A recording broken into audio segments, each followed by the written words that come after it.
우리는 지난주 교회에는 사명으로 세워져 간다라는 제목으로 함께 말씀을 나눴습니다.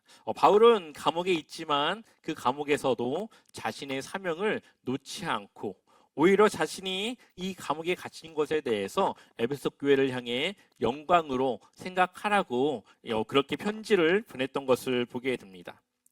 바울은 비록 감옥에 갇혀 있지만 하나님은 여전히 하나님의 일을 하고 있음을 볼 수가 있죠. 결국은 그 사명을 감당하는 것은 내가 감당하는 것이기도 하지만 그것을 행하시고 이루시는 것은 하나님이라는 것을 우리에게 보여주고 있습니다. 그래서 감옥에 바울은 갇혀 있지만 그가 할 수 있는 것은 그다지 많이 없지만 여전히 그를 통해 하나님은 하나님의 일을 하고 있습니다. 바울은 억울할 수도 있겠지만 자신이 그 감옥에 갇힌 것 또한 자신의 사명을 위한 것이고 누구보다 작은 자신이 그러한 하나님의 사명을 감당하고 있다라고 하는 그것이 그에게는 감사였고 그것이 자신의 자랑거리였음을 우리는 지난주에 함께 나눴습니다. 사명은 우리의 나아갈 길을 알게 하고 또 그것을 지킬 때에 우리가 하나님을 향한 그 길을 벗어나지 않고 하나님을 향해 나아갈 수 있도록 하는 것입니다. 그러나 사명은 우리를 많이 소모하게 합니다. 우리의 삶을, 우리의 시간을, 또 우리의 또 금전적인, 또 우리의 그런 체력적인 많은 것을 소모하고 사용하게 하죠. 사명만 있다면 우리는 얼마 못 가 그것을 견딜 수 없고 그것을 감당할 수 없습니다. 그렇기 때문에 이 사명에는 반드시 한 가지가 필요한데요. 그것이 바로 기도죠. 우리는 사명을 감당할 수 있게 해달라고 기도해야 합니다. 우리가 기도할 때 우리는 그 사명을 감당해낼 수 있는 겁니다. 그래서 사명은 우리를 불태우지만 기도는 우리의 영혼을 회복하고 우리의 영혼을 더욱더 살리는 그 일을 하게 합니다. 그래서 사명으로 우리가 소모하고 기도로 우리를 채워나가는 이러한 두 가지의 일이 함께 있을 때 우리는 교회를 세우고 우리의 삶을 주님의 거룩한 성전으로 세워나갈 수가 있는 것이죠. 그래서 바울은 사명 이야기를 하다가 그 이후에 기도로 무릎을 꿇는 것을 보게 됩니다. 오늘 우리가 바울의 기도를 통해 우리가 사명을 감당하기 위해 어떻게 하나님께 기도해야 되는지 우리의 삶을 놓고 어떻게 우리가 하나님께 기도하며 그 사명을 감당해야 되는지를 함께 나누고자 합니다. 우리 한번 3장 14절의 말씀을 같이 읽어볼까요? 같이 14절 15절 우리 같이 읽겠습니다. 이러므로 내가 하늘과 땅에 있는 각 족속에게 이름을 주신 아버지 앞에 무릎을 꿇고 비노니 아멘. 여기서 바울이 하나님께 기도하는데 그의 자세가 어떻습니까? 무릎을 꿇고 기도하죠. 우리는 기본적으로 기도할 때 무릎을 꿇고 기도하는 것을 조금은 정석의 기도 자세로 생각하고 있습니다. 그러나 무릎을 꿇는 것이 중요한 것이 아니라 왜 무릎을 꿇어야 되는가를 우리는 알아야 됩니다. 무릎을 꿇는다고 하는 의미는 내가 주인이 되려고 하는 것을 나는 내려놓고 하나님께서 그것에 대한 주인으로서 하나님이 하셔야 된다라고 하는 것을 우리가 고백하는 겁니다. 내가 하는 것이 아니라 하나님께서 하셔야 됨을, 그래서 나를 낮추고 하나님을 높이는 그 행위가 바로 무릎을 꿇는 것이죠. 교회가 교회답게 하나님을 위해 세워지기 위해서는 우리의 무릎을 필요로 합니다. 우리가 사역이 많아지고 일들은 더욱더 복잡해지면 교회는 바빠지고 성도들 간에는 예민함을 갖게 됩니다. 보이지 않는 그러한 질투와 그러한 미묘한 신경전이 있게 되죠. 그때 필요한 것은 그것을 어떻게 해결해야 하냐고 하는 전략적인 회의와 그러한 정교한 전략이 아니라 무릎을 꿇고 나를 내려놓고 그것을 하나님께 맡기는 그러한 기도의 시간을 우리가 갖는 겁니다. 바울이 감옥에 들어갔을 때 무엇을 깨닫고 무엇을 배웠을까요? 아마 나는 할 수 있는 게 많이 없구나라는 것을 깨달았을 겁니다. 바울이 돌아다닐 때는 자신이 이것도 할 수 있고 저것도 할 수 있고 이것도 해야 되고 저것도 해야 되고 아마 많은 것을 해야 된다라고 할 수 있다고 생각했는데 막상 감옥에 들어가고 나니까 자신은 갇혔고 매였고 할 수 있는 것은 글을 써서 편지를 보내는 것밖에는 할 수가 없는 것이죠. 그러나 하나님은 하나님이 하신 일들을 여전히 행하고 있고 하시고 있다는 것을 바울은 깨달았을 겁니다. 그러면서 자신의 주어진 그 사명은 내가 이루는 것이 아니라 나를 통해 하나님이 하셔야 됨을 그는 깨달았고 그 하나님 앞에 무릎을 꿇어 이제는 내가 아니라 하나님께서 그 일을 행하실 수 있도록 그렇게 기도를 하는 그의 모습을 볼 수가 있습니다. 오늘 바울이 드렸던 이 기도를 한 크게는 세 가지 정도로 볼 수가 있습니다. 첫 번째는 속사람을 강건하게 해달라고 하는 기도를 드리고 있죠. 에베소서 3장 16절의 말씀을 우리 같이 읽어볼까요? 그의 영광의 풍성함을 따라 그의 성령으로 말미암아 너희 속사람을 능력으로 강건하게 하시오며. 아멘. 우리는 바울이 어떠한 초점을 두고 기도하는지를 우리는 보아야 합니다. 바울은 자신이 감옥에 들어가 있는 그 형편을 바꿔달라고 기도하지 않습니다. 오히려 속사람을 강하게 해달라고 기도하고 있죠. 이것이 바로 올바른 기도의 모습이고 우리가 들어야 하는 기도의 내용입니다. 형편이 바뀌는 것, 문제가 해결되는 것, 기도하는 상대방이 달라지는 것, 그것이 지금 당장은 해결책이 될 수 있겠지만 그것이 완전하진 않습니다. 또 다른 문제를 마주할 수 있고 또 다른 상황이 나에게 주어지기도 하고 또 다른 사람이 나를 힘들게 할 수가 있죠. 그럴 때마다 우리가 어떻게 다 그걸 놓고 또 그걸 기도할 수 있겠습니까? 그것을 대하는 우리의 근본적인 해결책은 나의 속사람이 강건하여져서 그러한 상황을 이겨낼 수 있도록 하는 것이 근본적인 해결책입니다. 상황이 바뀌더라도 그것이 한 번은 넘어갔지만 또 다른 문제를 봉착할 수 있는 것이죠. 그렇기 때문에 바울은 형편이 아니라 상황이 아니라 상대방의 변하는 것이 아니라 나의 속사람을 강건하게 해달라고 기도하는 것을 보게 됩니다. 초대교회 당시 예수님의 제자들이 복음을 전하면서 어려움을 겪게 됩니다.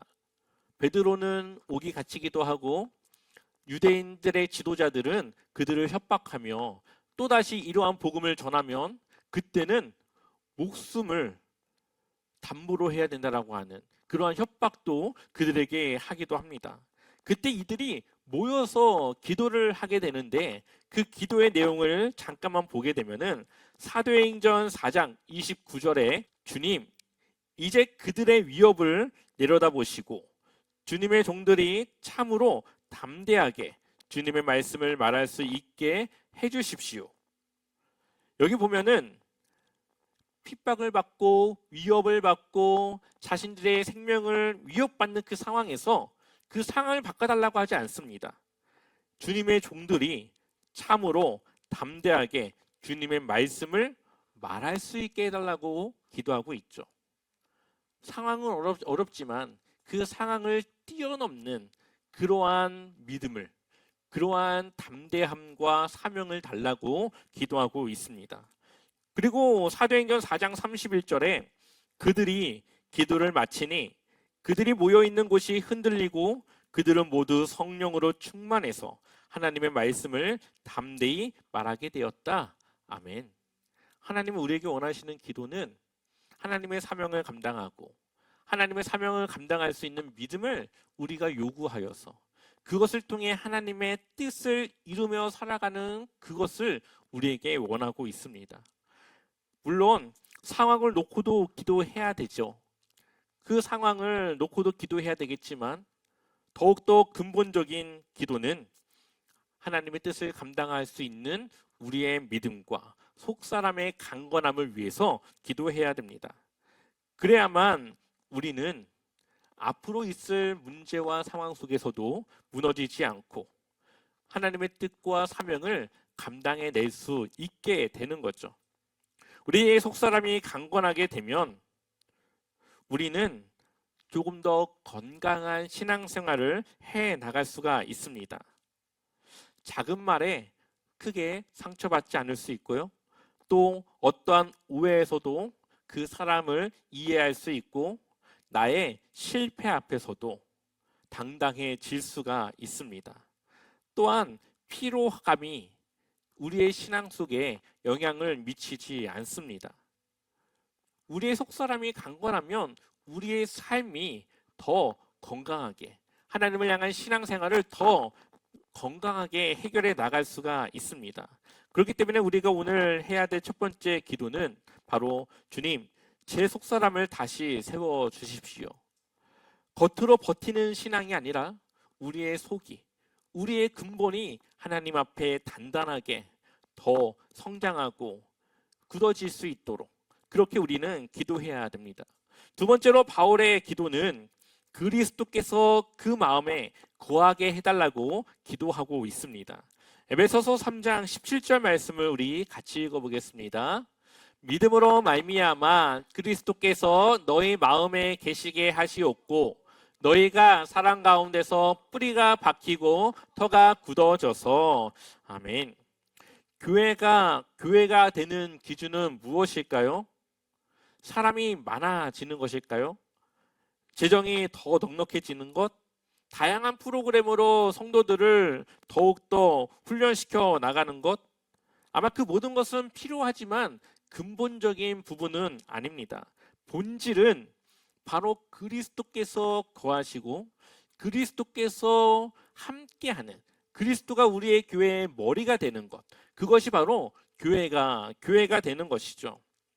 그러한 교회가 되었을 때 사람이 많아져야 되고 재정도 넉넉해서 더 많은 사역을 감당해야 되고 프로그램을 통해 성도들이 훈련돼 나가야 됩니다.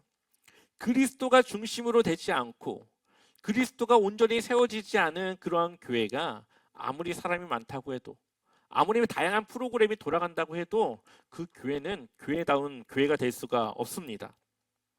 그래서 우리는 끊임없이 기도하기를 내 마음에 누구의 목소리에 더 민감한가를 우리는 돌아봐야 합니다. 과연 내 삶의 중심에 주님이 계시는가? 아니면 나는 나의 목소리와 나의 생각으로 살아가고 있는가? 나는 주님의 교회인가? 아니면 내가 내 집의 주인인가? 이것을 늘 돌아봐야 하는 것이죠. 우리가 무언가를 선택할 때 주님의 뜻이 기준인지 내 생각과 내 계획이 거기에 있는지 나의 감정으로 하는지 하나님을 향한 믿음과 말씀으로 하는지 우리는 그것을 늘 가려내며 그것을 고민하고 선택하며 우리의 삶에 내 인생에 누가 주인인지를 우리는 늘 기억해야 됩니다. 그리스도께서 거하시는 그러한 교회, 주님께서 함께하는 그러한 교회가 될 때 바로 그것은 교회가 될 수 있는 것이죠. 그러므로 우리가 두 번째 들어야 될 기도는 우리 교회 안에 예수님이 분명히 거하시는 형식적인 그러한 형식적으로가 아니라 실제로 주님이 거하시는 교회가 되며 주님의 거룩한 성전이 되기를 기도해야 됩니다. 세 번째로 우리가 기도해야 될 것은 그리스도의 사랑을 아는 교회를 위해 기도해야 됩니다. 우리 한번 18절 말씀을 같이 읽어볼까요? 함께 읽어보겠습니다. 능히 모든 성도와 함께 지식에 넘치는 그리스도의 사랑을 알고 아멘. 능히 모든 성도와 함께 뭐에 넘치는요? 지식에 넘치는 그리스도의 사랑을 알고라고 말하고 있습니다. 여기서 바울이 말하는 사랑은 감정적으로 따뜻한 그러한 사랑을 말하는 게 아닙니다. 바로 주님께서 십자가에서 우리에게 보여주신 그 사랑을 말하고 있는 거죠. 그래서 바울은 뿌리와 터라고 하는 두 가지 단어를 사용하고 있습니다. 뿌리는 생명과 공급을 주는 그러한 근원을 말할 수 있고요. 터는 건물이 무너지지 않게 하는 기반이라고 말할 수 있습니다. 결국 교회는 사랑으로 세워줘야 되고 또한 사랑으로 버티는 곳이라는 것을 우리에게 말하고 있습니다. 교회가 사랑을 잃으면 그 교회는 무너질 수밖에 없습니다. 기초와 버팀목이 무너졌기 때문에 바로 그 교회는 올바로 세워질 수 없는 거죠. 우리 안에 사랑이 식을 때 성도는 서로의 직체가 아니라 그냥 상대방으로 대하게 됩니다. 하나의 가족이 아니라 그냥 이 사람 저 사람이 되어지는 관계가 되어지는 거죠. 그러다 보면은 실수를 감싸지 않고 서로를 탓하게 되고 누가 더 잘났는지, 누가 더 나은 신앙을 가졌는지 경쟁과 그러한 질투가 난무하게 됩니다. 그러면 교회는 무너질 수밖에 없습니다. 그러니 우리는 그리스도의 사랑으로 이 교회의 터를 세우고 기초를 세우고 그 근원에 주님의 그 사랑이 자리 잡아 있어야 되는 것이죠. 그래야 교회가 무너지지 않고 더 단단히 세워져 나갈 수가 있습니다. 그래서 바울은 모든 성도가 함께라고 말하고 있습니다. 사랑은 나만 한다고 해서 되는 것이 아닙니다. 함께 해야 되는 것이죠. 그래서 공동체 안에 그 사랑이 함께 이루어져야 됩니다. 그래서 그 공동체 안에서 사랑은 배워줘야 되고 또 함께 나눠줘야 되고 경험되어져야 하는 것이죠. 그렇게 서로의 사랑을 알고 전하고 훈련될 때 교회는 더 단단해질 수가 있습니다. 그래서 그리스도의 사랑을 보여주는 가장 구체적인 장면은 바로 교회 안에 성도들 간의 관계 속에 그것이 보여지게 됩니다. 그러한 면에서 우리의 적용은 매우 현실적이죠. 미운 사람이 있을 수 있고 불편한 사람이 될 수가 있고 이해되지 않는 사람이 있을 수 있습니다. 그때 우리는 기도해야 합니다. 그 사람을 위해서 또 그 사람을 바라보는 나를 위해서 기도해야 됩니다. 옳고 그름을 따지기 전에 사랑을 실천할 수 있도록 우리는 기도해야 되고 사랑을 아는 것을 넘어 그 사랑을 살아낼 수 있도록 우린 기도해야 됩니다. 결국 기도를 통해 우리는 교회를 세우고 나를 세우고 우리의 공동체를 세워가는 것이죠. 그렇게 기도를 통해 우리의 사명, 주님께서 우리에게 주신 그 사명을 감당해내는 겁니다. 우리 한번 에베소서 3장 19절 말씀 같이 한번 읽어보겠습니다. 그 너비와 길이와 높이와 깊이가 어떠함을 깨달아 하나님의 모든 충만하신 것으로 너희에게 충만하게 하시기를 구하노라. 바울이 말하는 네, 이거는 제가 뒤에 지워야 되는데 안 지웠나 봐요. 네, 충만하게 하시기를 구하노라. 아멘. 바울이 말하는 성장은 숫자가 아니라 그것을 깨닫는 깊이와 너비라고 말하고 있습니다. 하나님을 깨닫는 만큼, 하나님을 알아가는 만큼, 하나님의 그 마음을 채워가는 만큼 교회는 성장하고 더욱더 건강하게 세워져 가는 것이죠. 여러분들은 무엇으로 채워가고 있습니까? 하나님의 충만함으로 채워가십니까? 아니면 여러분의 것으로 채워가고 있습니까? 바쁨으로, 경쟁으로, 때로는 상처와 불만으로 채워가기도 하고 때로는 성령의 능력과 그리스도의 임재와 십자가의 사랑, 하나님 나라에 대한 소망으로 채워져 가기도 합니다. 내 안에 하나님이 충만할 수 있고 내가 충만할 수 있습니다. 누가 그 안에 충만함을 채우고 있는지에 따라서 우리는 사명의 길에 벗어날 수도 있고 사명을 따라갈 수도 있습니다. 그러나 바울은 우리가 기도해야 될 것은 하나님으로 충만해져야 된다라고 우리에게 말하고 있죠. 교회가 충만해지는 길은 더 많은 일을 하는 것이 아니라 그냥 하나님으로 채워져 가는 겁니다.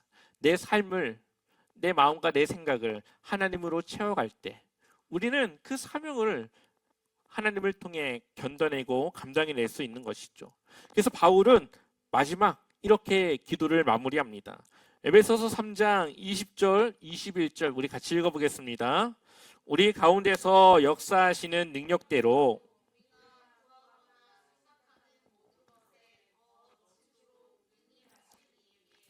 교회 안에서와 그리스도 예수 안에서 대대로 영원 무궁하기를 원하노라. 아멘. 네. 이 말은 교회를 내가 다 책임지려고 하지 말고 하나님께 맡겨야 된다라고 하는 의미를 담고 있습니다. 우리가 교회를 보며 낙심할 때가 있습니다. 교회를 보며 식망할 때도 있습니다. 또한 우리는 내 자신을 보며 낙심할 때도 있죠. 그러나 하나님은 우리가 생각하는 것 이상의 일을 행하시는 분이고 우리가 구하는 것 이상의 일을 행하시는 분입니다. 내가 하지 않아도 하나님은 그 일을 행하십니다. 내가 갇혀 있고 내가 그것을 감당할 수 없는 그러한 상황에서도 하나님은 행하시고 이루시는 분이라는 거죠. 결국은 내가 해야 되는 건 맞지만 내 능력으로 하는 것이 아니라 하나님께서 나를 통해 그것을 하실 수 있도록 해야 되는 겁니다. 우리는 그러한 사명을 감당해야 되는데 그러기 위해서는 기도해야 된다라는 거죠. 우리가 기도하지 않으면 나를 소모하지만 우리가 기도하면 우리를 통해 하나님께서 그분의 능력과 그분의 힘으로 하시는 겁니다. 교회는 내가 주인이 아니고 내가 해야 되는 우리의 직장도 우리의 그러한 어떠한 기관도 아니라 하나님께서 주인 되어 주시고 하나님께서 행하시고 이끄시는 곳입니다. 그렇기 때문에 우리가 해야 될 것은 사명을 감당하기 위해 무릎을 꿇고 기도하며 내가 아니라 하나님께서 그것을 하실 수 있도록 나를 내어드리고 내 자리를 하나님께 내어드리는 그것을 우리는 해야 되는 거죠. 그렇기 때문에 사명은 기도로 버티고 우리는 기도를 통해 사명을 감당해낼 수가 있습니다. 그렇게 여러분들의 기도와 그러한 생활 속에서 하나님의 사명을 감당하며 하나님의 일을 이루며 주님의 성전이 되고 또 우리의 제자와 삼교회가 주님의 거룩한 교회로 세워져 가기를 축원합니다.